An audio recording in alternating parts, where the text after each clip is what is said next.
Pronto, agora resolvemos o nosso problema. Agora sim, iniciando. Olá, boa noite a todos e a todas. Sejam bem-vindos à nossa terceira e última noite da 21ª Semana dos Museus, aqui do Museu Osílio Albano, que traz as temáticas de museu, sustentabilidade e bem-estar. Quero começar aqui cumprimentando a todos que estão aqui na sala, a professora Ana, o professor Dr. Pedro Paulo Funari, a Beth, a Nanda, a Hanna e a Débora. Agradecer a todos que estão aqui conosco, que nos acompanharam durante esses 3 dias, interagiram com a gente. Para iniciar, eu irei fazer um resumo, uma breve apresentação do nosso palestrante de hoje, o Dr. Pedro Paulo Funari, que irá abordar a temática de arqueologia, história e história dos povos ancestrais, desafios brasileiros. O professor é bacharel em História, mestre em Antropologia Social e doutor em Arqueologia. É professor titular da Universidade Estadual de Campinas, a Unicamp, e professor do programa de pós-graduação em Arqueologia da Universidade de São Paulo. Além disso, é pesquisador associado de universidades tanto do Brasil como do exterior. Ele é pesquisador de diversas temáticas e tem vários livros publicados. Como exemplos, o livro Arqueologia para a História do Brasil e Grécia e Roma. Então, eu poderia passar a noite inteira aqui falando do currículo do professor, mas, para tentar ser um pouco breve, eu quero só agradecê-lo por estar aqui hoje. É uma honra recebê-lo. E muito obrigada por ter aceitado o nosso convite. E agora eu passo a palavra para o professor. Olha, boa noite a todas e a todas as outras pessoas também que estão nos ouvindo aqui à distância e vendo pelo YouTube. Então, é uma satisfação muito grande estar aqui. Queria primeiro agradecer a equipe que está aqui conosco, a Beth, a Ana Cantelli, a Ana, a Débora, a Maria Vitória, e demais do PIBEX também, de História, por essa apresentação, essa mesa de encerramento. Então, primeiro, agradecer muito. Também mencionar o grande, o querido amigo Petrúcio, que foi quem me convidou e que também está na organização.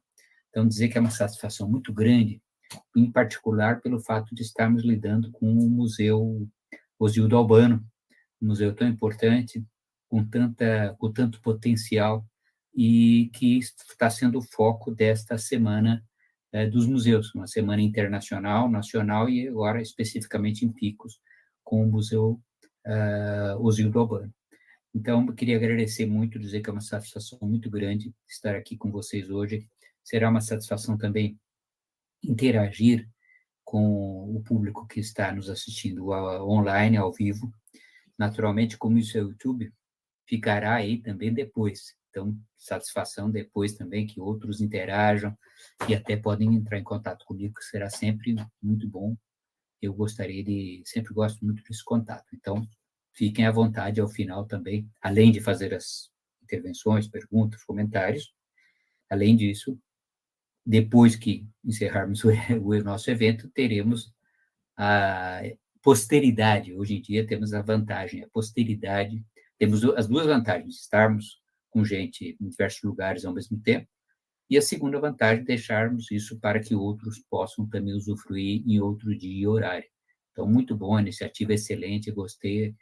Parabenizo já vocês todas por terem organizado e por terem feito essa semana tão produtiva, tão inspiradora até agora. Então, agradeço muito. Bem, eu preparei um PowerPoint, que vocês verão que é um PowerPoint feito por mim mesmo, pela sua criatividade e pela sua simplicidade, melhor dizendo. E criatividade, aí vocês julgarão, mas pela simplicidade. Então, eu vou, então, desenvolver esse tema de maneira imagino eu, até que relativamente breve, para que nós tenhamos tempo de trocar ideias. Então, o tema geral é arqueologia e história dos povos ancestrais, desafios brasileiros, tendo como foco principal, nesta 21ª Semana Nacional dos Museus, a questão da sustentabilidade e do bem-estar, que são termos que eu vou explorar no início da minha fala, um pouco sobre o que isso significa, porque a cada ano a Semana dos Museus no mundo e também no Brasil, ela tem um foco. Então, neste ano, especificamente, tivemos esses dois termos muito interessantes, sustentabilidade, tão importantes hoje em dia, sustentabilidade e bem-estar. Bom, então, eu começo a minha apresentação com um resumo da minha fala. Eu já tornei disponível esses slides numa base de dados, que é na plataforma academia.edu. Então, quem quiser baixar esses slides, encontrarão lá, sob o meu nome, e os slides estarão disponíveis nessa plataforma da academia. Já estão disponíveis, aliás, na plataforma. Mas, de qualquer maneira, então, eu apresento primeiro um breve resumo do que trataremos aqui. Eu começarei com a questão da ancestralidade, quem que são esses povos ancestrais, especificamente a sua relação com sustentabilidade e bem-estar. E isso ligando, então, o que cabe aos museus a respeito de ancestralidade, sustentabilidade e bem-estar. E aí acionaremos a arqueologia e a história. São duas disciplinas próprias, diferentes, com características, principalmente nas fontes, um pouco diferentes, mas que ambas estão preocupadas com esse passado da ancestralidade brasileira. Então, tratarei um pouco disso. E aí falarei brevemente da arqueologia, que é o estudo da cultura material, depois a dinâmica disso no tempo, que é próprio da história, as mudanças que ocorrem no tempo. E aí, então, no caso da cultura material, da arqueologia, e no passado, desse passado anterior à chegada dos europeus, eu tratarei também das duas categorias mais abundantes dos vestígios dessa ancestralidade, que são os líticos e a cerâmica. Vou tratar disso até porque no museu, em qualquer museu que se encontra, são líticos e cerâmica. Pintura rupestre, que eu vou mencionar muito de passagem, é muito importante, porém, pintura rupestre é muito mais difícil de estar presente no museu. Então, no museu, nós temos quase que como geral, como característica geral, a presença de líticos, objetos feitos de pedra, e objetos feitos de barro, cerâmica. E daí, então, em diversos ambientes, meio ambientes, né, o ambiente aquático, ou ambientes frios no sul do país. E aí chegamos à questão dos museus. Os museus, ele tem uma função social muito importante, relacionada à educação informal. Essa educação informal, ela envolve, primeiro, o público escolar, aquele que frequenta a escola, que terá conhecimento dessa ancestralidade por meio do museu e que frequenta a escola, mas, ao mesmo tempo, ou em paralelo a isso, ao público em geral, ao público interessado em geral. Então, não é só o escolar, mas é o público em geral. E aí entra o aspecto do lúdico, daquilo que é atrativo para as crianças e para as pessoas em geral, como uma maneira de ter acesso a essa ancestralidade indígena, no caso. E aí, por último, a inclusão das próprias comunidades, sejam as comunidades indígenas, sejam as comunidades locais, sejam grupos de interesse que podem existem seguramente grupos de interesse que vão desde sindicatos até associações culturais, de bairro, etc., que podem ajudar a gerir esses museus e, portanto, levar com que as pessoas interajam mais. Isso nós podemos chamar também de arqueologia pública ou história pública, o envolvimento das pessoas na gestão do próprio patrimônio arqueológico e histórico. Então, e a mensagem final que eu deixo, eu já enuncio aqui nesse resumo, é o da convivência. No momento em que nós temos tanta destruição dos ambientes naturais, quanto dos ambientes humanos, como nós vimos recentemente com o caso dos Yanomamis na Amazônia, e a respeito da destruição ambiental na Amazônia, também em particular. Então, ao contrário, eu termino com uma mensagem sobre a convivência, a favor da convivência. Então, esse é o plano do que eu vou falar.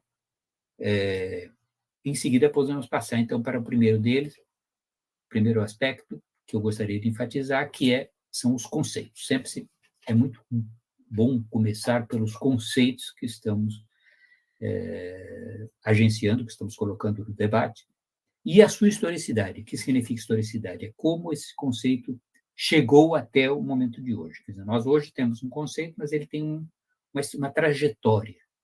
E essa trajetória pode ser muito útil para entendermos a multiplicidade de sentidos desses conceitos.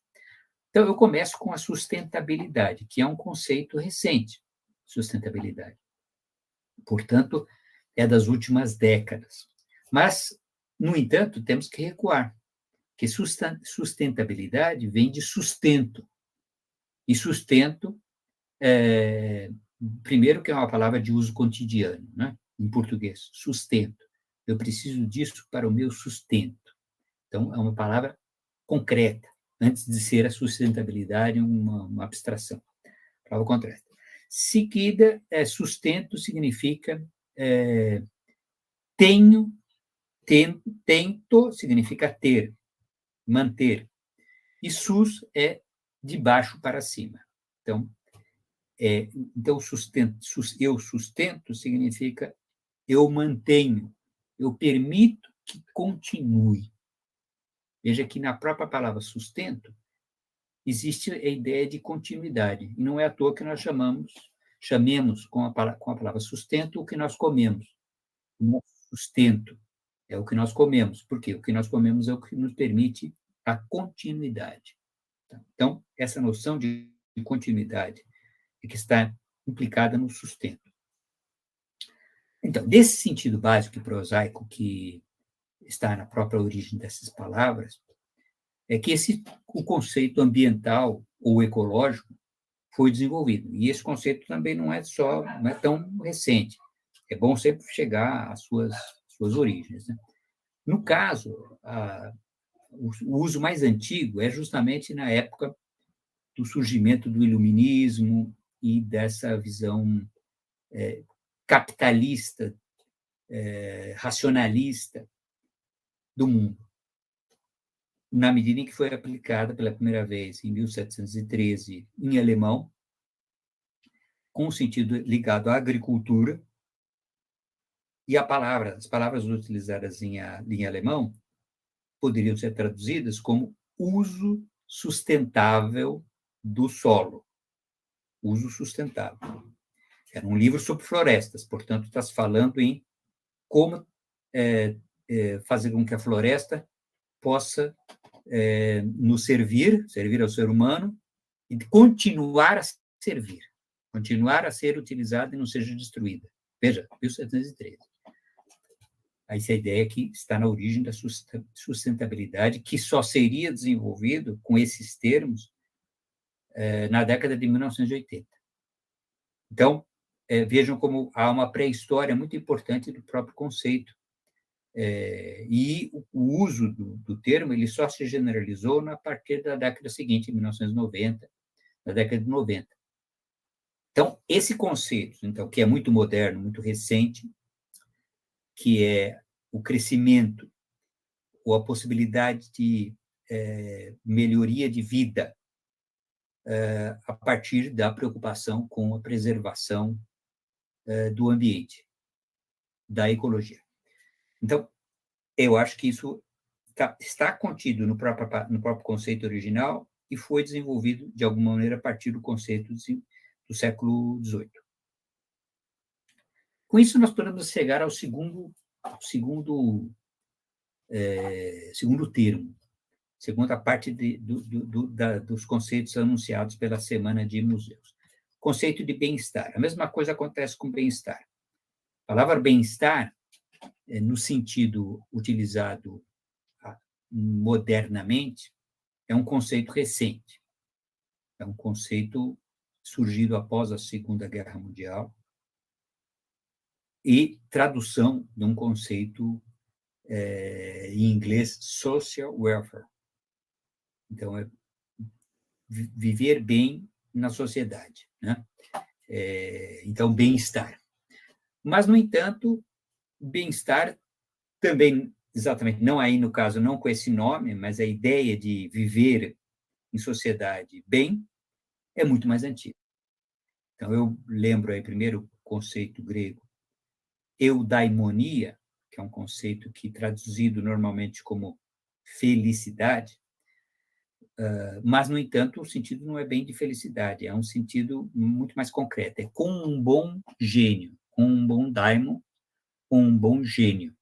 Então, veja, a felicidade é você estar com um bom gênio, com boa cabeça, digamos assim, estar bem no seu aspecto intelectual e afetivo, emocional. Daí também o conceito latino, que é beatus, né? Que é abençoado. Beatus é abençoado, e daí feliz. Então, veja que são conceitos muito prenhes de significado, porque eles transcendem o aspecto meramente econômico da ideia de bem-estar, do welfare como sociedade do bem-estar, quer dizer, sociedade em que todo mundo tem direito a certos consumos de produtos. Esse é o sentido capitalista, corriqueiro do termo. Estado de bem-estar social é todo mundo tem direito a ter um carro, uma TV, ou hoje em dia um computador, um celular, etc. Não, o conceito é muito mais profundo, é viver bem. Bom, então, eu acho que esse é o aspecto. Mas depois, como eu disse, depois desde o final do século XIX, é que o conceito de viver bem significou também consumir produtos capitalistas, produzidos pelo capitalismo.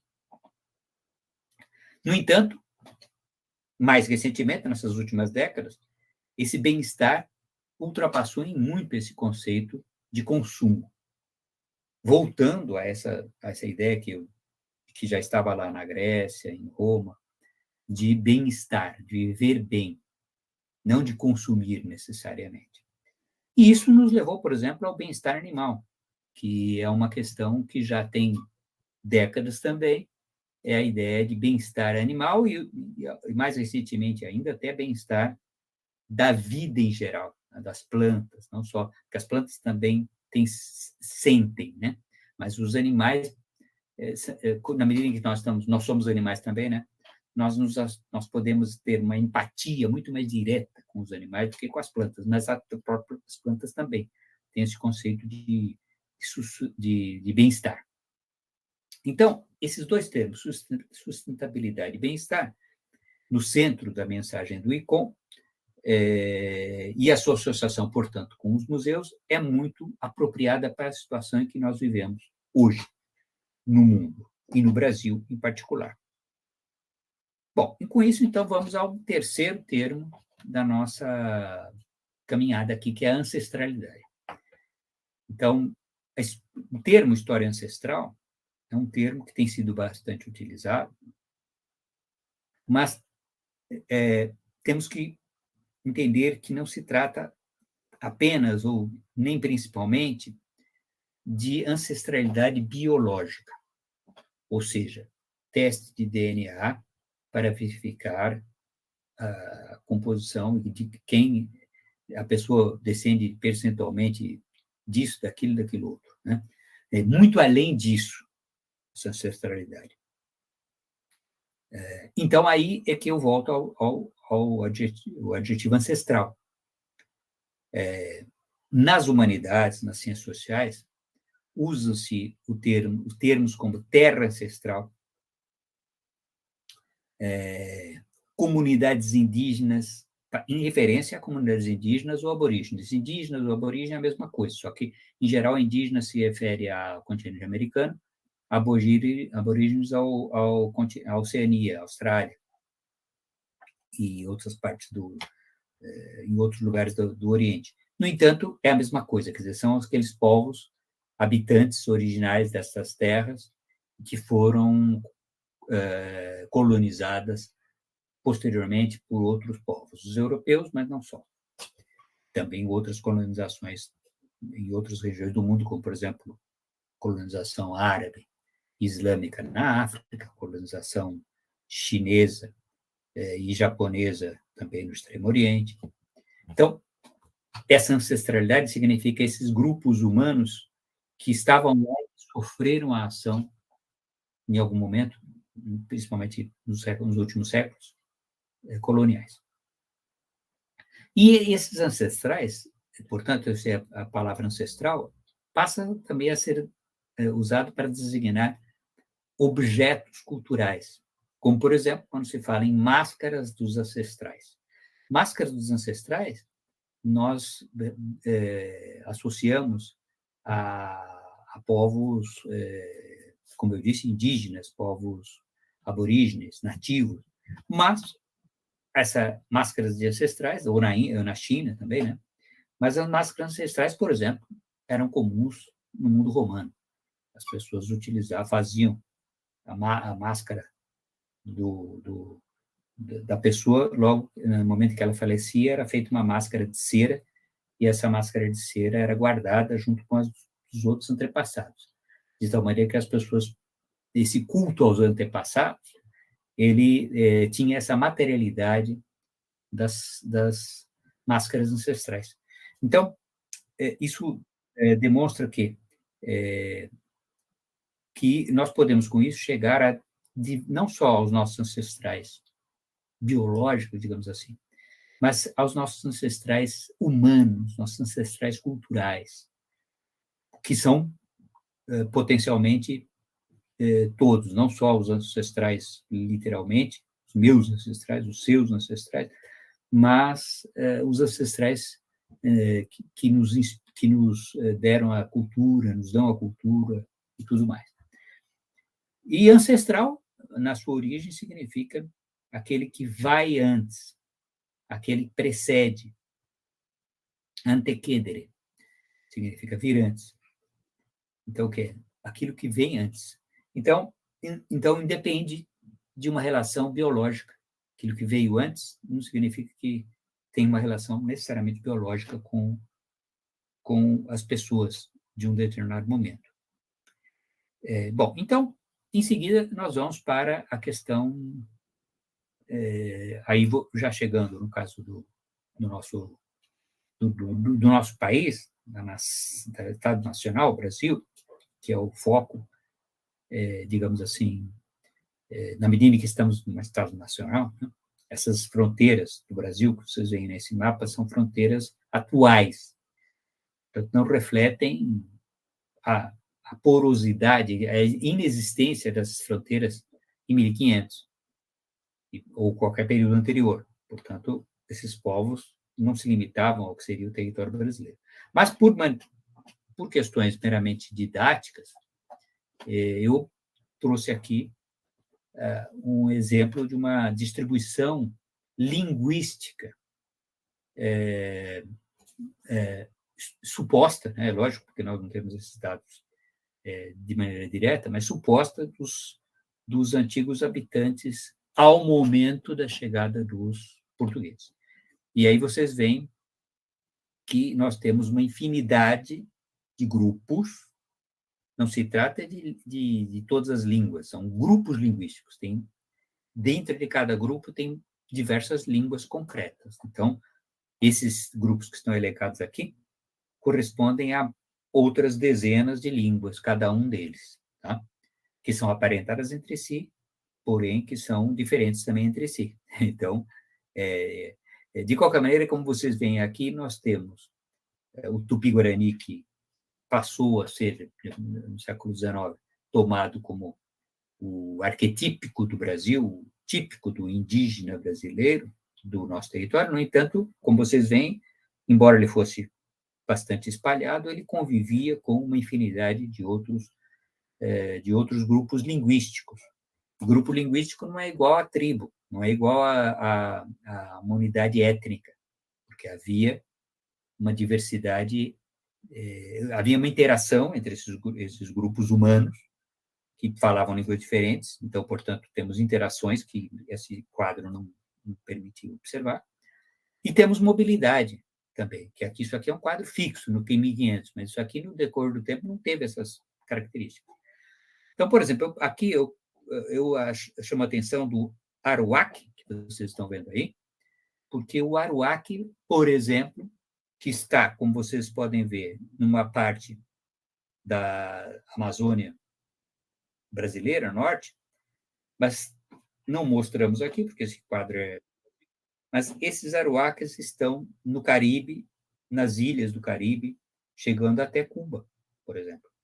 Então, vejam, nós temos não só mobilidade, nós temos uma mudança no tempo e mobilidade, quer dizer, povos desde o Caribe até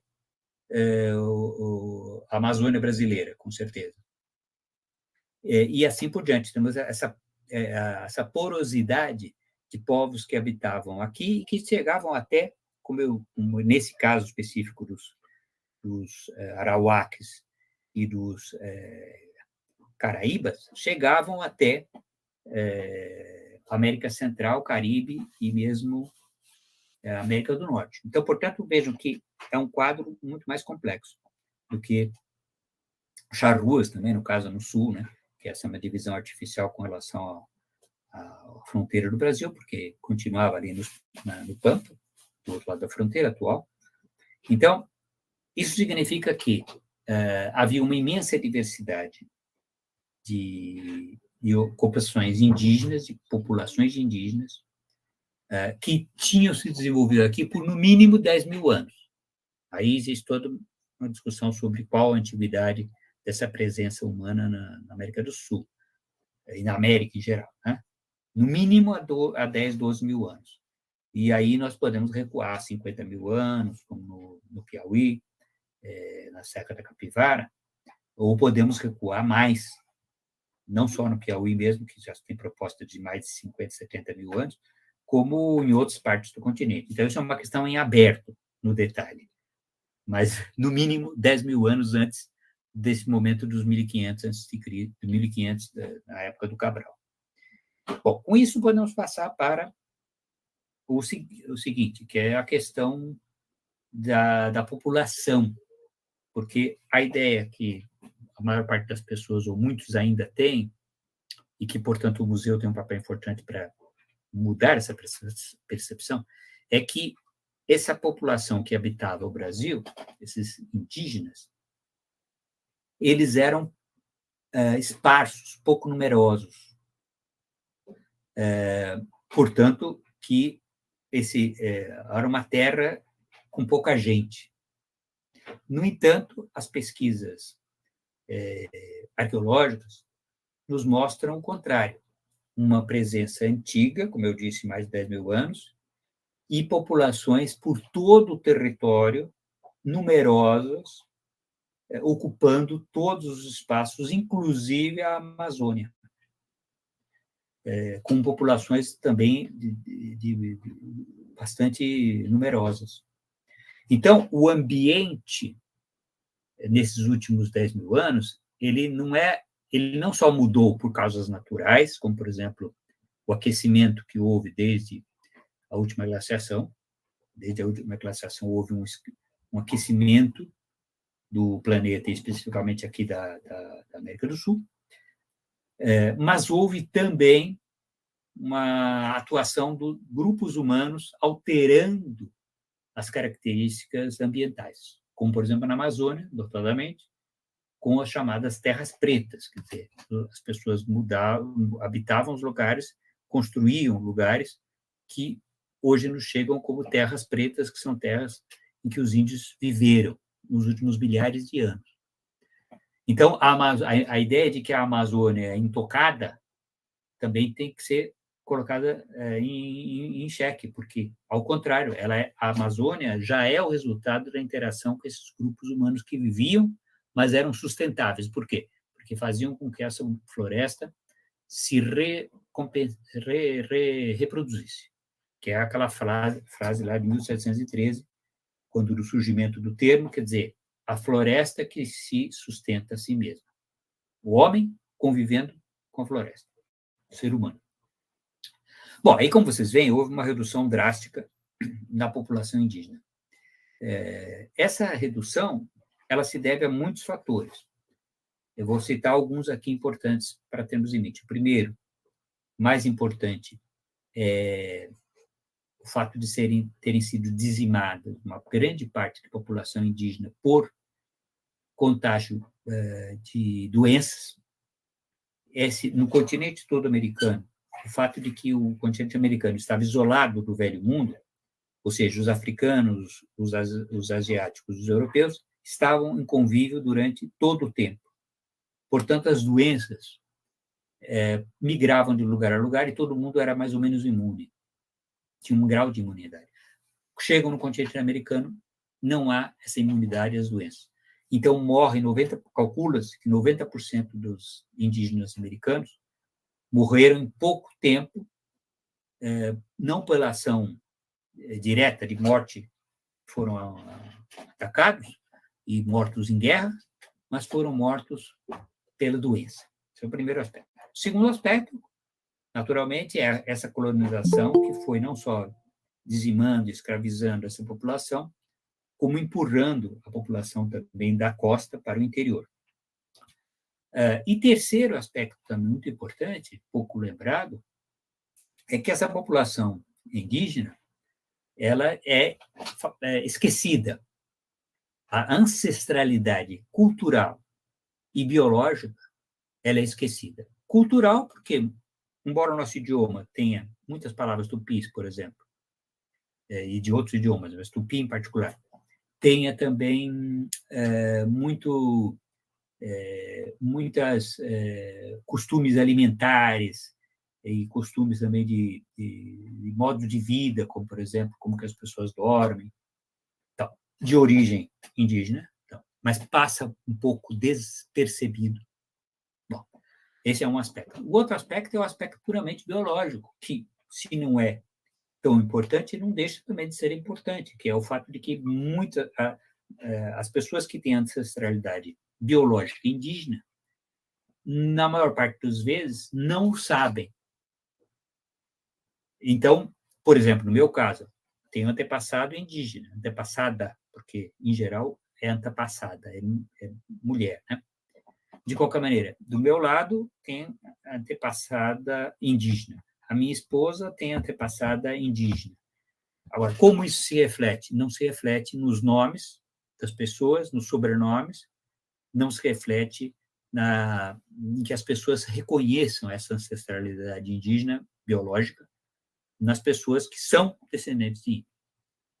Então, eu acho que isso também é outro fator que faz com que tenhamos só 800 mil índios, porque esses 800 mil índios são aqueles que vivem numa aldeia e que são reconhecidos como indígenas. Mas aqueles que, como eu, são primeiro, ascendência de ancestralidade indígena biológica, não contam. E os costumes também indígenas também acabam ficando meio ignorados, como, por exemplo, a alimentação, mandioca, né, milho. Então, bom, esses são alguns exemplos. Bom, com isso nós vamos passar para a cultura ancestral, que era o que eu estava dizendo. Quer dizer, na verdade, nós temos, para além desses aspectos biológicos, que se não devem ser únicos ou desvalorizados, ao contrário, merecem valorização, mas, além disso, existe esse aspecto cultural, que é a valorização, quer dizer, considerarmos que esses indígenas do passado e do presente, eles têm cultura, eles fazem parte da cultura, da civilização. Civilização no sentido de aqui transmite valores complexos. Então, isso é muito importante porque normalmente, muitas vezes, se considera o indígena como desprovido de cultura, desprovido de civilização, desprovido de criatividade, e etc. Então, eu pus aqui algo que é muito sintomático, bonito, que é uma pintura da Serra da Capivara em que aparece um beijo. Então, eu pus pela beleza da cena, né? Mas isso tudo está remetendo à ideia de que esses antigos habitantes, daqui de milhares de anos, eles tinham cultura, faziam arte figurativa sofisticada, e, portanto, isso é importante, ao ter uma linguagem figurada sofisticada, nós estamos reconhecendo esse valor, estamos percebendo esse caráter humano e cultural e complexo dessas culturas. E assim por diante, quer dizer, no caso em que nós vemos aqui o Domênico De Masi, o sociólogo, falando em sociedade do ócio, a importância do ócio, nós temos justamente, nós podemos verificar na cultura indígena esse ócio, esse não submissão à ideia de que o trabalho dignifica o homem, de que o trabalho é aquilo que nos permite consumir.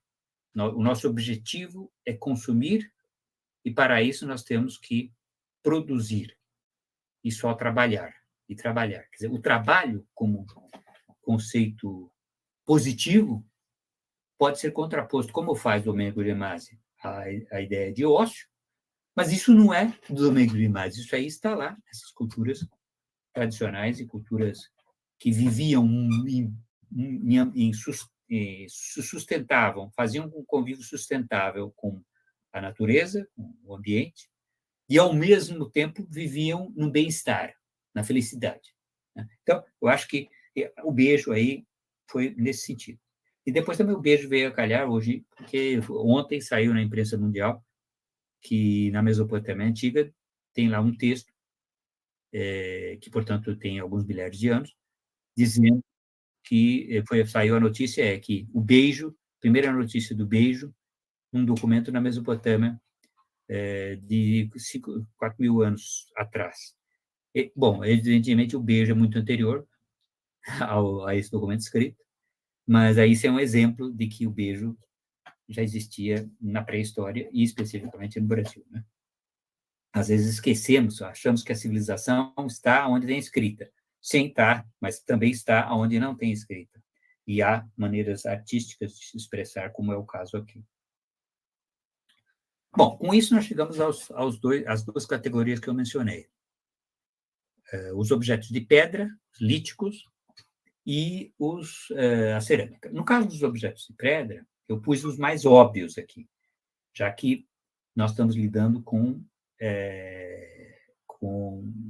a fácil percepção por parte do público leigo, crianças ou adultos, qual a funcionalidade, qual o sentido de um objeto lítico, de uma pedra. E aí, no caso, eu achei muito interessante, esses pontas de projéteis, ou seja, de flechas, né? Usadas por caçadores, coletores, pescadores, porque, como você sabe, o caçador-coletor, em princípio, já incluiria pescador, mas, em suma, essa relação com o ambiente, que é de caça, coleta e pesca, e tem mais um aí que não está nesse enunciado, que é o que nós chamaríamos de aproveitamento de carcaças de animais comidos por grandes feras, e que o homem, o ser humano, durante esses milhares de anos, comia os restos dessas carcaças deixadas por outros predadores. Mas, de qualquer maneira, independente disso, nós temos, para que possa se caçar o caso por exemplo, animais ou peixes, animais na terra ou na água, as flechas são um belo indício de como essas pessoas se alimentavam e se sustentavam, ao mesmo tempo que sustentavam, faziam a reprodução dos peixes e reprodução dos bichos terrestres. Bom, outro exemplo que eu trago aqui, porque nos remete a um outro aspecto importantíssimo, que é algo que é uma coisa que é praticamente quase tão omnipresente quanto a pedra, a lítico, é a cerâmica. Quer dizer, cerâmica significa o barro com algum antiplástico, alguma coisa que permita ele ser cozido sem estourar. E, então, esse vaso ele é provavelmente até anterior à agricultura, porque na Amazônia, a Anna Roosevelt encontrou cerâmica de 8.000 anos e, portanto, anteriores a outras cerâmicas no mundo. De qualquer maneira, a cerâmica vai ser muito expandida com a agricultura, com a necessidade de armazenamento, por exemplo, de alimentos, mandioca, mas também com usos rituais, como é o caso aqui, dessas duas vasos que eu coloco aqui, que também podiam ser utilizados como urnas funerárias. Portanto, já entra no aspecto cultural, por aí, além do aspecto funcional, do uso, como eu disse, de armazenamento. E nesses dois casos, eu coloquei cerâmicas da Amazônia, que revelam a preponderância feminina nos dois casos. Nós temos aqui, tanto num quanto no outro, no lado da esquerda, nós temos a cerâmica marajoara com o útero, uma mulher enfatizando o útero, portanto, destaque para a mulher, para o seu útero, e, portanto, uma valorização da posição da mulher na sociedade. À direita, nós temos a mesma coisa, quer dizer, não é o útero, é a genitália, de qualquer maneira, também da mulher valorizada. Isso aí nos remete à ideia de lideranças femininas na pré-história, especificamente no Brasil. Isso nos remete ao próprio nome da região, como Amazônia, e das Amazonas, que eram aquelas personagens mitológicas gregas, mulheres guerreiras. Então, há essa questão da associação de grupos humanos na Amazônia, na hora do contato com os europeus, que os levaram a pensar nas antigas Amazonas. Então, esse é um aspecto que tem sido enfatizado por algumas autoras como de particular relevância, quer dizer, essa ideia de matrilinearidade, matriarcado, predomínio feminino. Então, isso é muito interessante porque nos leva a uma questão contemporânea, que é o papel da mulher na sociedade. Quer dizer, o protagonismo feminino, que é recente, muitas vezes se usa o argumento, pelos que são contra o protagonismo feminino, dizendo, não, mas a mulher sempre foi vítima, foi agregada ao homem, ela sempre foi doméstica, ela sempre foi subalterna, ela sempre foi, portanto, um apêndice. E, no entanto, a pré-história está aí para nos mostrar o contrário, que a mulher foi, seguramente, em muitos contextos, pelo menos, partícipe nas sociedades caçadoras-coletoras, não só no Brasil, mas no mundo em geral, nos, digamos, milhões de anos em que o ser humano e os seus antepassados hominíneos, eles eram caçadores-coletores, a caça era feita coletivamente, homens e mulheres, adultos e crianças. Então, é uma atividade coletiva. Então, desmistificando essa ideia da divisão sexual do trabalho como natural da espécie. Então, vemos que não é assim que foi, e esse é um bom exemplo da liderança feminina, especificamente. Bom, com isso, nos aproximamos de um outro tema, que é o tema da caráter lúdico. Eu trouxe um exemplo que não é nosso aqui, mas que me parece muito interessante, porque nós temos aí uma criança visitando, né?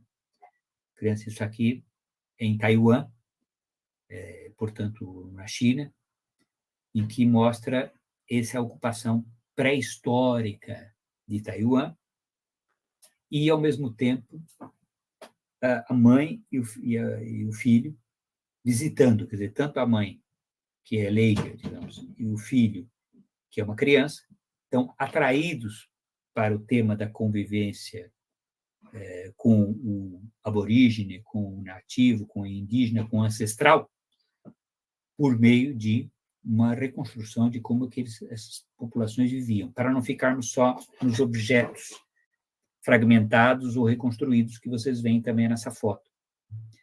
Então, nós temos como eles eram utilizados, uma recriação do sítio arqueológico. Então, esse é um exemplo de algo que tem sido feito, que eu peguei apenas um exemplo desse caráter de arqueologia pública, história pública, de interação, por meio de algo lúdico. Ali temos também uma tela em que é interativa e que a criança mesma pode também ir tendo informações, vendo vídeos e ouvindo. Outro exemplo muito bom é esse aqui, já mais próximo de nós, que é o caso de uma ação com objetos arqueológicos. São vasos de cerâmica, pinturas rupestres feitas não, uma reprodução de pinturas rupestres pré-históricas, fotos também de sítios arqueológicos, objetos de etnologia, cestaria, por exemplo, e aí os alunos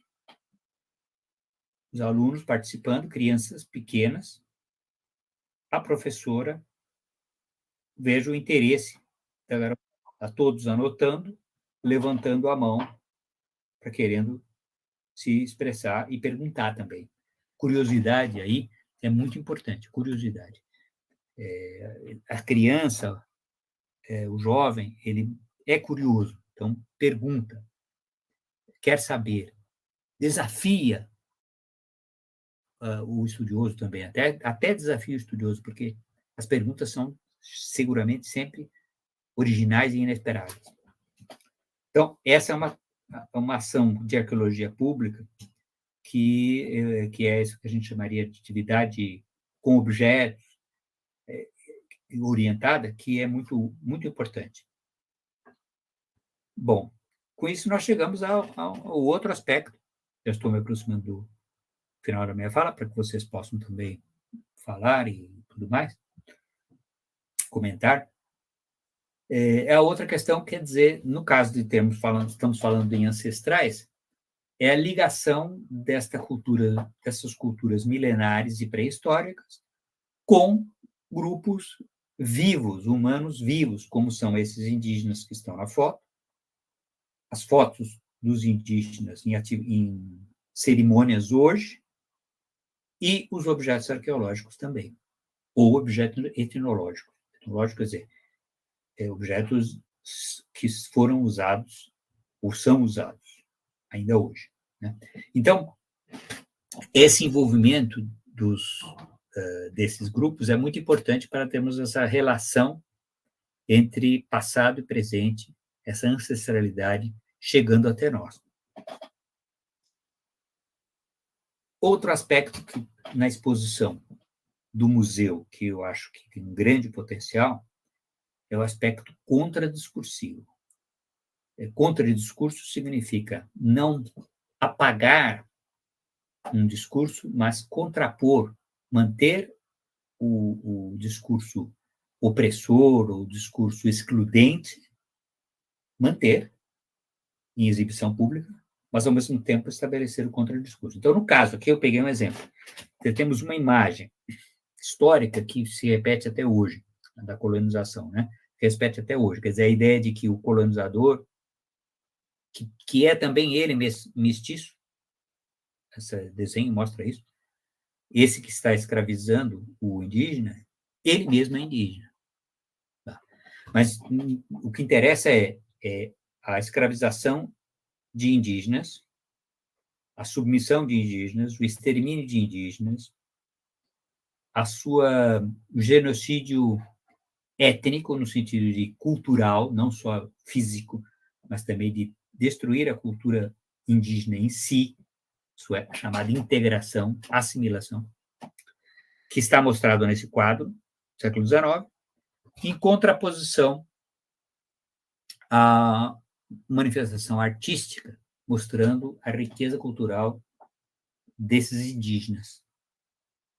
Então, isso é importante para que a criança, qualquer um, público, tenha tanto a noção da exclusão, da opressão, da barbárie histórica, e até hoje, e, por outro lado, verificar o outro lado, quer dizer, o protagonismo, a importância cultural, a criatividade desse povo, desses povos.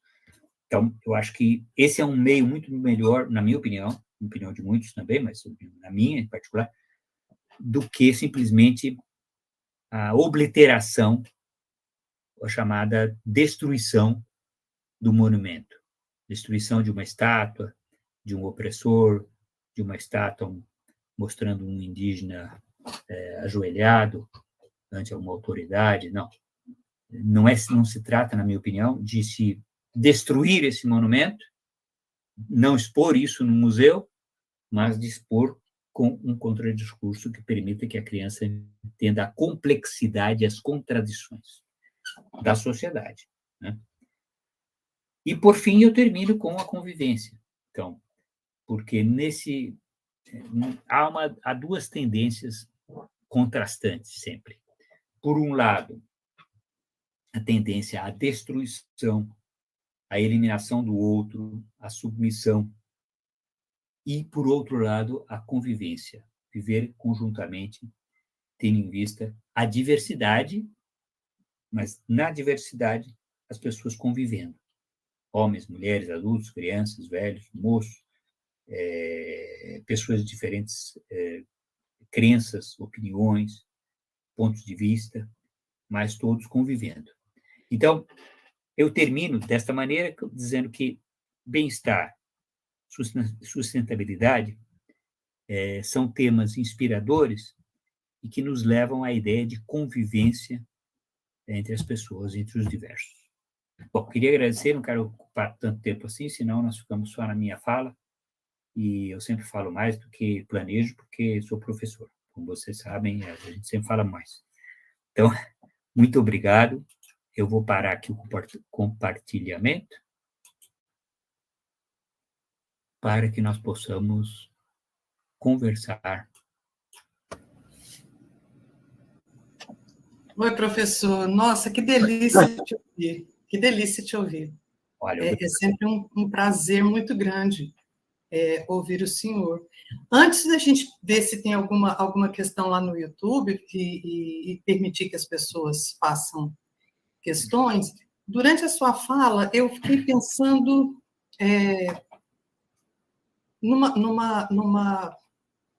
Aqui no Piauí, nós temos um hiato de memória mesmo, e é muito, muito interessante, assim, instigante, porque a gente reconhece os antigos habitantes do Piauí, até em razão da infinidade de pinturas rupestres que estão aí, tem umas que ainda nem foram conhecidas, não estão catalogadas, é um trabalho hercúleo ainda a ser feito sobre a quantidade imensa de pinturas rupestres que tem aqui. Mas, ao mesmo tempo que a gente tem todo esse povoamento de pinturas e de expressões, nós ignoramos a população indígena. e a sua permanência na atualidade. Então, é como se, assim... E por que eu estou dizendo isso? Porque tem um monte de pesquisas... pessoal lá do curso de arqueologia, lá de Teresina, e eu já vi alguns outros, de pesquisadores aqui do Piauí e de fora também, porque até para catalogar essas pinturas, eles conversam com a população que vive, né? E aí, quando eles perguntam para as pessoas se tem, eles dizem tem, são pinturas de índios, né? Geralmente eles... Mas aí, quando você vai conversar com os moradores, eles reconhecem isso como pinturas de índios antigas. Mas, na atualidade, por exemplo, nós temos pouco... Até a Marli colocou alguma coisa lá no chat do YouTube, que eu estava observando, né? Tem pouca população indígena reconhecida, isso formalmente, mas os meus estudantes, por exemplo, não se reconhecem indígenas. Então, é um hiato de memória, como se não, aqui já teve índio.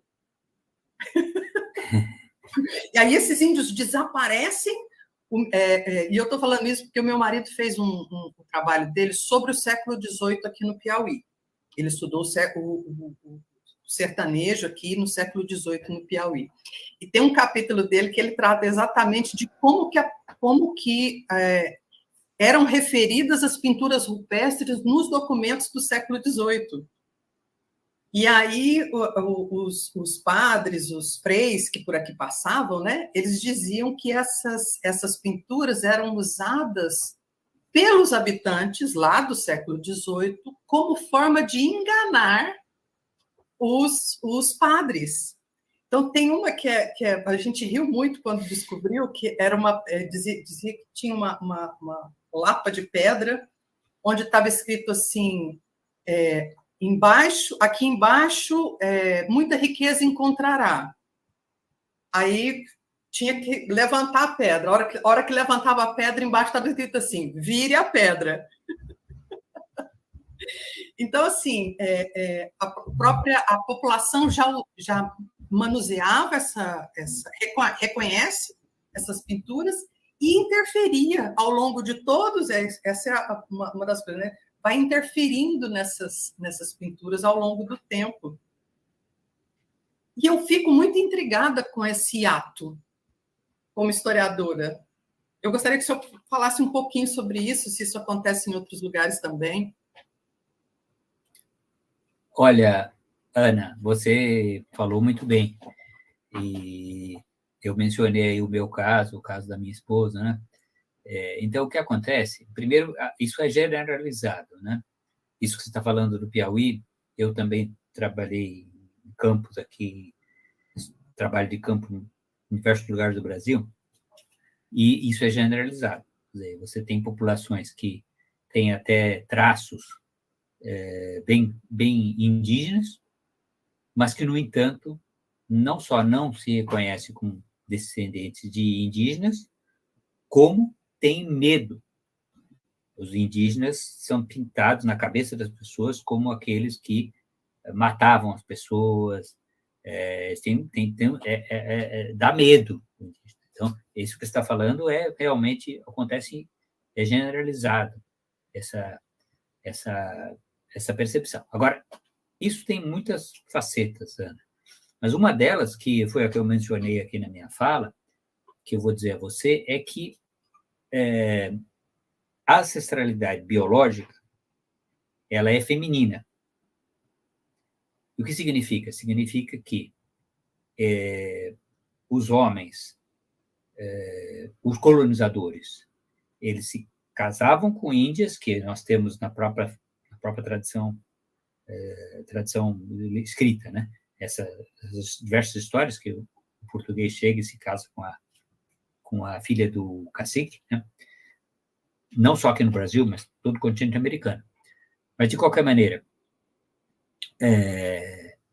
então, isso significa que, historicamente, o colonizador se casa com a indígena. E o índio está fora, o homem, né? O garoto, esse está fora, está escravizado ou qualquer outra coisa.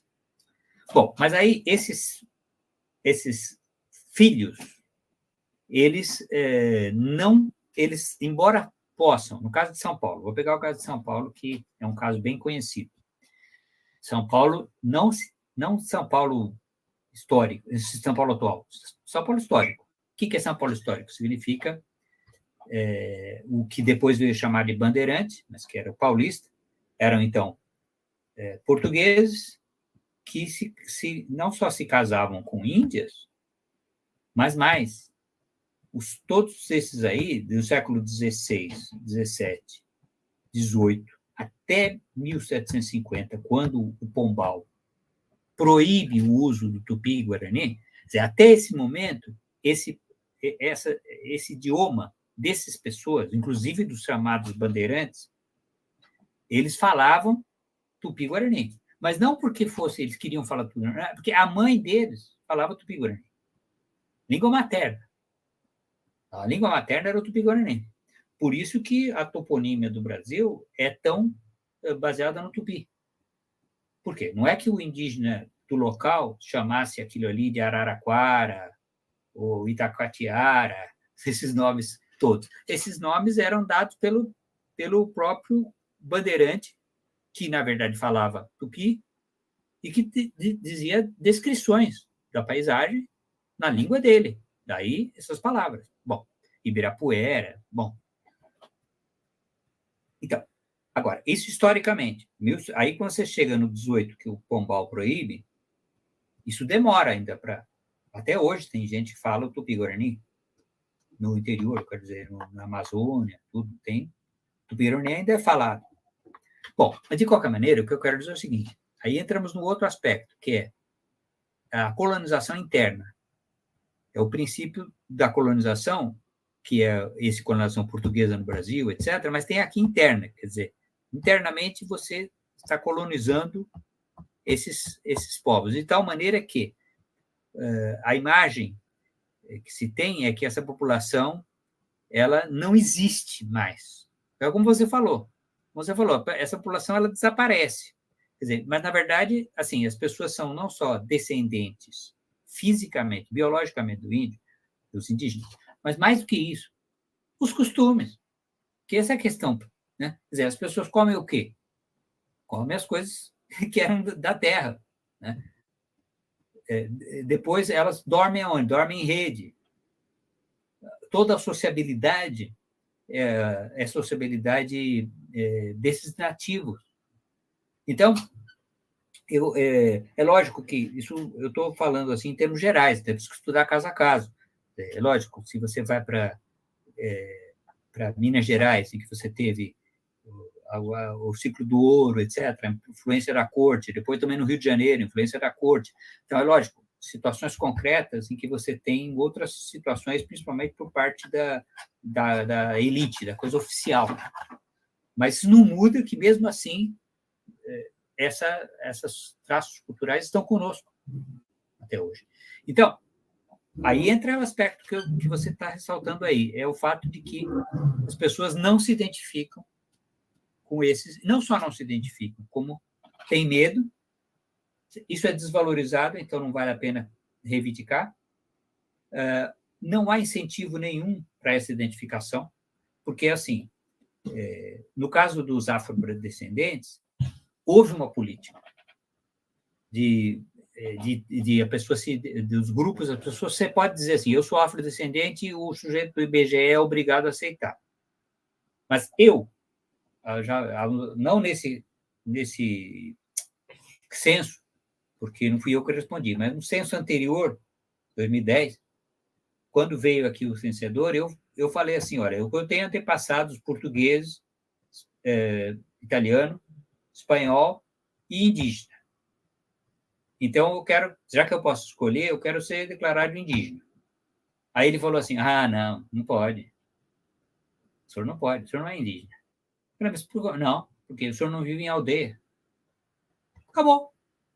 O funcionário, se eu falasse sou afrodescendente, é possível que ele aceitasse. Não sei se ele diria que eu não pareço afrodescendente, mas, assim, no caso do indígena, é uma barreira, assim, né? Não é a questão que você não vive na aldeia. Você tem, assim, italiano, eu tenho no sobrenome, português também, Abreu Funari, Abreu é português. Agora, o nome indígena da minha bisavó, ela não tinha nome indígena, porque os nomes que estão é Santos, Silva é da selva, né? Então, Silva é o habitante local, nomes de santos também, não só da palavra santos, mas de santos específicos que você dava para os indígenas, por essas indígenas que se casavam. Só que na família, na minha família, na família da minha esposa, fala assim, a vovó foi caçada a laço. O que não é isso. Não significa que os homens andassem a cavalo caçando. Não é isso. Era que casavam com cabocla. É isso que significa. No mundo prático, é casar com cabocla. Então, mas não, no sentido figurado, as pessoas falam isso. Caçou minha avó a laço. Então, eu estou me expondo muito aqui, muito tempo, mas, Ana, eu acho que essa é uma questão que, portanto, é muito importante no museu. Quer dizer, mostrar esses ancestrais indígenas do passado como ligados não só aos índios do presente, os indígenas do presente, mas a nós também. Por isso que eu digo que a ancestralidade ela não precisa ser biológica. Ela é biológica sem que a pessoa saiba, mas, independente disso, são seres humanos com cultura. Esse é o ponto. Então, mesmo que a pessoa seja do Rio Grande do Sul, é italiano ou alemão, e não tem esse antepassado indígena, mesmo assim. Ou não tem um antepassado africano, então é mesmo assim. Eu já falei muito, Ana. Obrigado, viu, pela sua dica, pela sua deixa. A gente é que agradece, professor. Tem perguntas, meninas? Sim. Vai lá. Tem várias perguntas e comentários também. Vou começar com as perguntas. A primeira é a do Marcos Vinícius, de São Paulo. Ele pergunta: até quando pode se considerar algo ancestral e o que isso implica no presente? Então, como eu disse já, assim, a ancestralidade ela é algo que é dado por nós, pelo presente. Ou seja, nós é que damos esse nome de esses são os nossos ancestrais. Por isso que, quando você fala assim, no meu caso, eu tenho ancestralidade italiana, bom, seu nome. Tenho ancestralidade portuguesa, seu nome, sobrenome, né? Sobrenomes, meu sobrenome. Agora, as outras ancestralidades, aí já fica a questão de que somos... Por isso que a importância do museu e da educação informal. Quer dizer, você dizer, não é só aquele que você tem no nome, que seria, por exemplo, português no Brasil, todo mundo tem sobrenome português. Todo mundo não, mas a grande maioria, sobrenome português. Então, ancestralidade portuguesa, assim, né? Banal. Bom, agora, banal quer dizer, todo mundo tem ancestralidade portuguesa, mas afora isso, nós temos ancestralidade independente do sangue, que a gente não pode saber. Esse negócio do sangue, assim. Aí eu tenho antepassado indígena, eu tenho antepassado africano. Bom, se eu não fizer um teste de DNA, isso, né?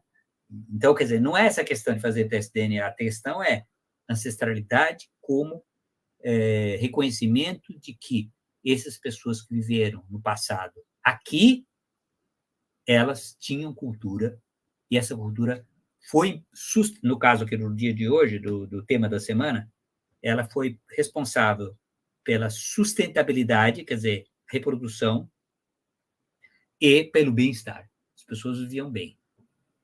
É isso que muitas vezes a gente não pensa como o indígena, no passado e no presente, vive bem. Basta dizer que vive sem trabalhar. Né?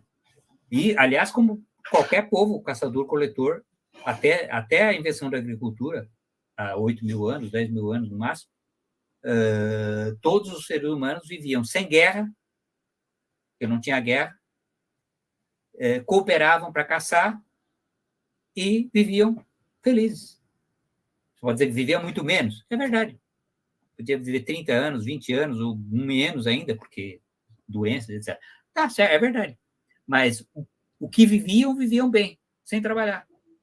Não tem preciso trabalhar. Você caçou, comeu, tá ótimo. Então, isso é hoje. Tem povos caçadores-coletores. Estou falando, não é no teórico. Você vai lá, um caçador-coletor hoje. É assim também.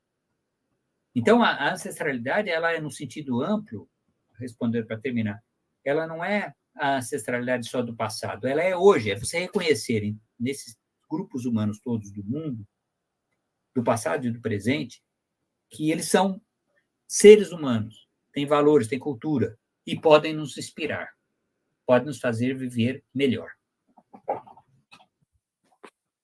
A segunda pergunta é do Kleber Chinawan, da Bahia. Ele pergunta, como educador e historiador, quais fatores corroboram para que novas gerações tenham mais interesse em nossa ancestralidade e como saber disso nos molda como sociedade e indivíduo? Sociedade? E indivíduo. Indivíduo. Então, muito boa pergunta, porque a questão, eu esbocei ali porque você citou assim, essa ancestralidade nos forja como indivíduo e como coletivo. A pergunta da Ana já foi nesse sentido, no sentido coletivo e no sentido do discurso e de não reconhecimento, né? E eu havia mostrado uma imagem da escravização indígena feita por indígenas. Por indígenas, no sentido de que são pessoas de ascendência indígena e provavelmente até de fala tupi, aquelas que estão pintadas ali, né? Escravizando, que são os bandeirantes. Então, veja, o que acontece? É importante a contradição, a complexidade. Por isso que eu digo que não é o caso de destruir os monumentos, destruir as evidências do passado, quaisquer que sejam, mas é de apresentá-las e elas dizem muito. Por exemplo, essa que você tem uma imagem mostrando uma mulher e crianças sendo transportadas como escravas, diz muito sobre a sociedade, sobre a opressão, etc. Mas o fato de que quem está fazendo isso também é um indígena, também nos diz muito. E nós podemos contrapor isso como eu mostrei ali, à criatividade. Quer dizer, então, não se trata de edulcorar, de fazer assim, o passado, ele era só bonito e de convivência. Não é isso. O bom selvagem. Eu acho que é um perigo que a gente cair nessa ideia do Rousseau, ideia estereotipada, digamos, do Rousseau, né?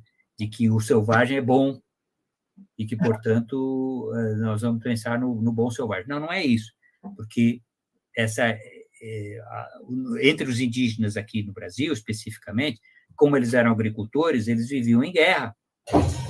Então, não se trata assim, eu terminei lá dizendo em convivência, mas aquela convivência, eu estou propondo assim, uma convivência que existia na caçadores-coletores, não havia guerra, e que nós hoje podemos aspirar a uma convivência também, da diversidade. Então, assim, é mais um desejo, um projeto de convivência, do que simplesmente dizer de maneira ilusória, falsa, que no passado, antes da chegada do europeu, havia convivência pacífica. Acho que esse é uma distorção. Se eu passei essa ideia, não é isso que eu estava, não era essa a ideia. Portanto, por isso que eu digo que tem que ter o discurso e contra-discurso, para que a pessoa perceba que a situação é complexa, era complexa. Então, desde a invenção da agricultura, nós temos muita coisa conflitiva entre grupos humanos, no interior do grupo humano. Agora, nós que estamos nesse processo de contradições milenares, de conflitos de todo tipo no interior da sociedade, e conflitos, portanto, que chegam ao indivíduo, porque ele perguntou do indivíduo, chegam ao indivíduo. Porque, ainda mais na nossa sociedade que é individualista. Então, ela é individualista, ela tende a enfatizar a autonomia individual de cada um e as suas deficiências supostamente pessoais. Porque o sistema que nós vivemos é um sistema no qual todos somos consumidores e somos deficientes. Porque, lógico, ninguém consegue ser o mais rico do mundo, o mais bonito do mundo, e assim vai. Né? É basicamente isso. Quer dizer, a pessoa tem que ser rica, mas sempre terá mais rico. Será bonita, mas tem gente mais bonita. Qualquer outra característica sempre é assim. Né? Você tem então, a insatisfação consigo mesmo. Então, por exemplo, eu pareço índio, então eu estou insatisfeito. Eu pareço negro, estou insatisfeito. Eu pareço baixo, estou insatisfeito. Qualquer coisa, qualquer característica. Sou careca, pareço insatisfeito, estou insatisfeito. Então, eu estou citando essas características individuais porque eu até me lembro agora o caso do Gianni Infantino, que é o suíço, que é o presidente da FIFA, em que ele teve uma resposta muito reveladora a respeito das discriminações, que ele fala que, a respeito da Copa ter sido realizada num país que discrimina as mulheres, etc., ele falou, olha, mas eu fui discriminado quando era criança porque eu sou ruivo, e eu sofri bullying, sofri muito por ser ruivo. Sim, você ser ruivo, independente de ser positivo, hoje em dia tem muito ruivo que é valorizado, né? Ser cabelo vermelho é valorizado. Mas, de qualquer maneira, assim, ele está falando de um problema real dele. Problema real. Ruivo discriminado. Agora, mas em que tipo de convívio social você vai poder admitir que você ser ruivo é um problema? Então, é isso que nós temos que saber, que isso ocorre, não é ignorar. Não, isso ocorre. É ruivo e você pode ser discriminado. Você é negro, é índio, qualquer outra característica, até física, vai ser discriminado. Então, temos que lidar com isso, com a presença de discriminações, presença de bullying, e, ao mesmo tempo, com uma educação, com uma prática que mostre o caráter humano de tudo isso, que é tão bom ser ruivo quanto ser cabelo encaracolado, cabelo liso, né? É isso, basicamente isso. Mas obrigado pela pergunta. Sempre me estendo muito nas respostas. Tudo bem. Eu vou ler agora um comentário e vou ler outra pergunta. A Marli Veloso falou, no Piauí temos muitas comunidades quilombolas e indígenas que não são reconhecidas. E a pergunta é da Sofia Ana Cardoso. Foi de Campinas, São Paulo. Como sempre, é um prazer ouvir o professor Funari. Gostaria de perguntar como poderíamos passar, de modo didático para o público do museu, a questão do simbólico do não palpável, como, por exemplo, esse protagonismo feminino pré-histórico. O público parece ainda muito voltado às peças do museu, ao material. Como trabalhar a cultura ancestral e material com eles a partir dessas peças? Bom, Sofia Helena, como sempre, muito perspicaz nas suas questões, nas suas observações. Obrigado pela pergunta, Sofia. Bom, então, exato, eu acho que a minha apresentação aqui, eu, evidentemente, não centrei num acervo específico do museu. Do museu, por exemplo, aqui no caso do Rosildo Albani. Então, portanto, eu optei, porque é uma palestra geral, por uma caracterização genérica e não específica. E a pergunta da Sofia vai no sentido específico, que no museu concreto existem certos objetos. E esses objetos, esses artefatos, essas coisas é que vão ser utilizadas. Não são, por exemplo, o beijo que eu pus aqui, né, a imagem do beijo pré-histórico, não tem no museu. Aliás, né? Porque esse beijo está lá na Serra do Capivara. Né? Bom, então, eu diria o seguinte, que nos casos concretos, existem, que eu mostrei uma foto de um museu no Rio Grande do Sul, em que aparece crianças, a professora ou a educadora, objetos arqueológicos, e aí imagens, fotos e reproduções de pintura rupestre. É um bom exemplo do quê? Junção de acervo concreto. O acervo concreto, ele pode ter um pedaço de um machado, pode ter um caco de cerâmica, um objeto que não seja tão bonito quanto, tão claro como aquela ponta de projétil, ponta de flecha, que eu mostrei, uma ponta de flecha, que é fácil. Você pode ter um pedaço de pedra que é difícil da pessoa, do público lá, assim, em geral, entender qual a função, num primeiro olhar. Então, esses são objetos concretos que temos. Então, é uma junção de mostrar a funcionalidade desses objetos. Você mostra um objeto, sabe o que é isso? Não. Então, isso aqui era um pilão, né? Então, ao dizer isso, você ativa, tem que mostrar, inclusive, imagem de como funciona, para que a criança ou o adulto mesmo perceba a relação entre aquele fragmento e o objeto que está lá no museu. Então, por isso que eu mostrei aquela foto daquele caso, porque não se trata só dos objetos do museu, dos artefatos, mas se trata de complementar com aquilo que permite visualmente a criança, ou mesmo o adulto, entender do que se trata.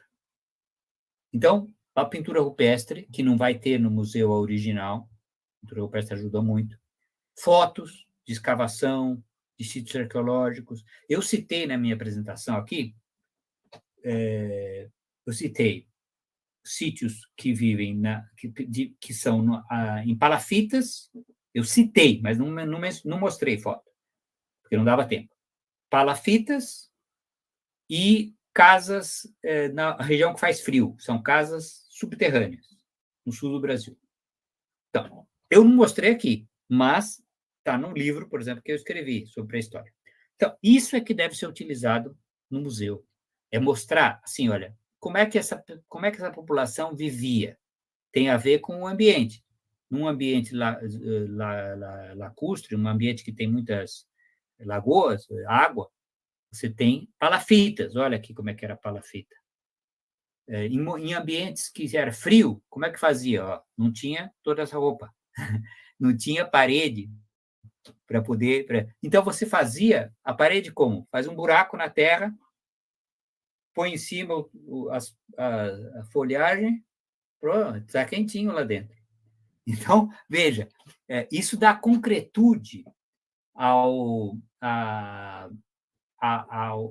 acervo do museu. Então, o acervo do museu ele é um ponto de geração de conhecimento, mas ele não é apenas ele. Depois, outra coisa também, ainda voltando agora ao objeto em si. O objeto em si bom, isso aqui é um pedaço de cerâmica. Então, um pedaço de cerâmica, como é que é feita a cerâmica? Então, aí, novamente, a criança perguntará, mas como que faz a cerâmica? Você mostra o objeto, ele pode ser feito num torno, ou ele pode ser feito você torneando. Aí vai ser feito como? Com barro. Ah, barro. Aí você faz o que com o barro? Você põe no forno como se fosse um pão. Ele seca. Aí você explica assim, olha, mas ele seca, se você puser em casa, fizermos isso aí num forno que tenha boa temperatura, ele vai secar tanto que vai estourar. Aí você explica, então, tem que pôr substâncias para que isso não aconteça. Você fala, e como é que a gente vê isso? Olha aqui, a parede desse vaso. Na parede desse vaso você tem mica, A criança não vai saber o que é mica, mas fazer, ó, tem incrustações ali. Está vendo que essas incrustações? Tem uma série de bolinhas aqui. Algumas são de produtos de vegetais, outros são de pedrinhas. Isso é posto para que não exploda, porque o vaso não se parta. Então, você mostra o objeto, explica a funcionalidade e mostra como você pode tirar informações dele. Pois é o seguinte, outro aspecto que estava ali naquela foto. Tem o vaso, e um vaso você tem um fragmento. Aí você fala, bom, o vaso, como é que era a forma disso aqui? O que vocês acham? Ah, acho que era assim, era assado. Bom, como é que nós podemos reconstituir a forma desse vaso? Ah, então aí você mostra o desenho. Desenho de um pedaço só, você faz o cálculo. A partir de um fragmento, você tem o diâmetro do vaso, né? Da boca. O diâmetro da boca, basta ter um fragmento para você ter o diâmetro todo. Isso é matemática. Aí já entra um outro aspecto importante, que nós não costumamos pensar em matemática, em história, em museu, em arqueologia, a gente pensa, não, matemática. Você tem um fragmentozinho, como é que você vai reconstituir a forma? Ângulo. O ângulo. O ângulo também da forma da parede. Qual é a forma do vaso? Você vê um pedaço, você consegue ver. Então, e depois, aí tem um outro aspecto também. Quer dizer, a gente conhece um objeto porque existem muitos outros. Então, você fala, ó, esse fragmento aqui, eu vou pegar um vaso inteiro que foi encontrado em outro lugar. Agora eu estou vendo o vaso inteiro. É raro. Eu mostrei 2 vasos inteiros amazônicos, com as representações femininas. Então, mas aquilo lá é raro. Existe, mas não é. Agora, o vaso inteiro permite que depois você ache um fragmento, você fala, olha, esse fragmento aqui é isso aqui, ó. Olha, agora eu estou entendendo disso, o que é esse vaso. Então, para não me estender muito, Sofia Helena, quer dizer, são esses recursos que permitem que um acervo qualquer possa ser muito ilustrativo, muito informativo, muito chamativo de curiosidade. O educador, ele fará isto, e ele tem conhecimento, porque ele estuda essas coisas, e mostrar como é possível retirar essas informações desses objetos. Como é que as pessoas viviam? Para que você tinha que ter esses vasos de cerâmica? Para armazenar, para comer. A comida era coletiva ou era individual? Era coletiva. Como é que se comia? Até hoje, em muitos países, muitas culturas, a comida é coletiva. Em países árabes, por exemplo, a comida é num pote coletivo, as pessoas têm um pão, aquele pão sírio, que a gente conhece, pão pita, pão sírio, você come com a mão e você põe o pão lá, como se fosse o nosso o fondue, né? Fondue, que é uma comida feita de queijo, e você pesca ali, põe um pedaço de pão. Não, ali não, você pega o pão sírio, e você come do coletivo. Assim era o vaso indígena. Então, se a criança não você tem que chegar a esse nível para que a criança, para que a pessoa entenda como é que aquilo funcionava. As pessoas não comiam com garfo e faca. Isso até recentemente. Comer com garfo e faca é coisa da modernidade. Antes não existia nem garfo nem faca. Os romanos não comiam com garfo e faca. Tinha garfo e faca. Os antigos, os gregos, romanos, etc., não tinha garfo e faca. Então, como é que eles comiam? Com a mão. Daí a história de Pilatos lavar a mão. Não porque ele fosse comer, mas eu digo, você tem que ter o vaso para você lavar a mão, porque o vaso a água era utilizada para você lavar a mão, para você comer com a mão limpa. Então, eu estou me estendendo demais, eu me entusiasmo. Mas é mais ou menos isso, Sofia. Bom, e como última pergunta aqui, Paulo Pires perguntou, professor, por favor, fale um pouco sobre o artifício de tornar o indígena como inimputável, como estratégia de exclusão social e política, negando-lhe direito e cidadania. O Paulo O Paulo Pires tem uma outra pergunta arguta também, porque essa é uma questão jurídica que não existe só no Brasil, né? Mas no Brasil também, que eu chamei de colonialismo interno, que é justamente o fato de você excluir partes da população da cidadania. Bom, isso é o resultado do Estado moderno, Estado-nação, final 18, 19, esse Estado que nós vivemos, Estado nacional. Porque antes disso, não havia nem esse conceito de cidadania. Então, se vamos pegar o período do antigo regime, o período do Brasil colônia, você não tem no conceito de cidadania. Então, não tem cidadania, não existe. Então, no momento em que você inventa a cidadania, as pessoas são cidadãos, você vai definir quem é cidadão e quais direitos diferenciados existem. Bom, então, direitos diferenciados é assim. Um deles é muito generalizado, é diferenciar entre homem e mulher. Então, a primeira coisa no Estado Nacional, nos seus inícios, o homem é cidadão, não a mulher. Já começa aí. Então, vai ser gradualmente, as mulheres vão tendo direitos. Mas no Brasil mesmo, só no século XX, avançado, é que a mulher terá personalidade jurídica autônoma. Porque antes, até no Código de 36, Código de Direito Civil de 36, a mulher ainda não é totalmente autônoma, por exemplo. Então, veja como uma coisa recente, a categoria de cidadania feminina. O voto é de 32 também, a mulher começa a votar em 32, mas não é só voto, né? É propriedade, é tudo isso. Bom, mas voltando agora, eu falei do geral, agora eu vou pegar o caso do indígena. Então, quando você tem a cidadania, ela vai ser restrita a pessoas, por exemplo, não, a cidadania generalizada, mas, portanto, incluindo os afrodescendentes, que não tinham direito a voto porque não eram alfabetizados, mas, de qualquer maneira, tinham os direitos de cidadania. No caso do indígena, é a exclusão colonialista que eu chamei de colonialismo interno, que tem nos Estados Unidos, em muitos países latino-americanos, na Austrália, Nova Zelândia. O que é? Ou na África do Sul, que é você dizer assim, não, esses povos indígenas, os povos aborígenes, os povos tradicionais, os povos ancestrais, eles não têm como ser incluídos. Se eles deixarem de ser indígenas, assimilação, aí eles terão cidadania. Mas se não se assimilarem, se deixarem de ser indígenas.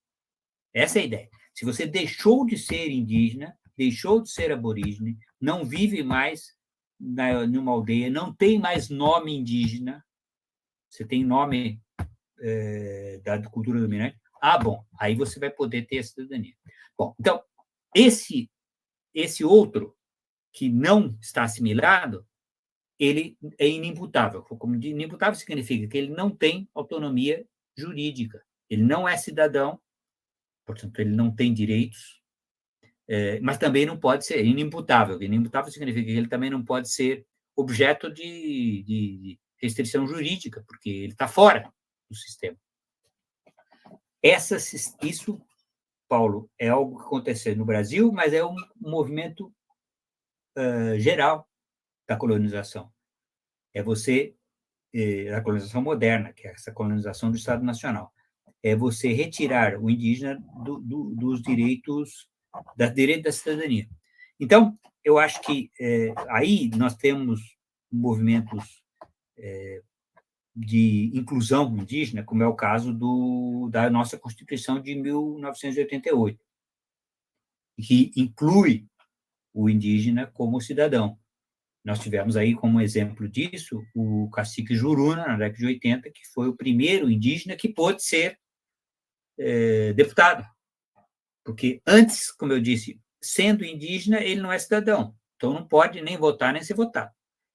A partir daquele momento que foi reconhecido como uma possibilidade, ele tem o direito de ser cidadão, então ele passa a ter personalidade jurídica. Mas, mesmo assim, então, porque foi um grande avanço, no caso do Brasil. Mas, mesmo com esse grande avanço, a questão, digamos, do estatuto jurídico desses povos, não só dos indígenas, também de quilombolas e outros, é algo que também é muito sujeito a essas noções colonialistas, porque você tem a ideia de que, por exemplo, conceitos do direito formal que são muito excludentes. Então, por exemplo, a pessoa precisa ter título de terra. Esse título você precisa ter, para você ter um título de terra, você precisa ter uma série de características que as pessoas comuns não têm. Então, portanto, não tem propriedade do lugar onde vivem. Elas vivem, mas não têm direito à propriedade daquele lugar. Enquanto que outros, por terem inserção na sociedade, serem os colonizadores, de outras palavras, eles conseguem legalizar a propriedade. Eles legalizam como suas terras, enquanto que outros que vivem não conseguem legalizar. Então, veja, como efeitos do colonialismo interno, tudo isso, no qual os ancestrais, os indígenas, estão nessa roda viva, digamos assim. Então, Paulo, a sua pergunta é muito ampla, eu apenas esbocei aqui, e aí entramos aí na seara do direito, que o Flávio, professor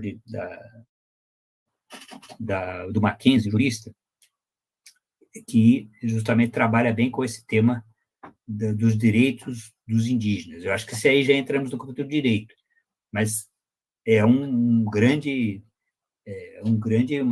questão do ponto de vista dessas populações, assim como dos quilombolas, né? Havia sido perguntado aí, mencionado quilombolas, mesma coisa, ou similar, porque, por exemplo, agora essa questão de dizer que só a pessoa que estava morando num determinado lugar em 1988, então, quer dizer, sempre no sentido de que esses grupos são facilmente excluídos dos seus direitos, enquanto que outros, como eu disse, por terem recursos, eles conseguem legalizar as terras.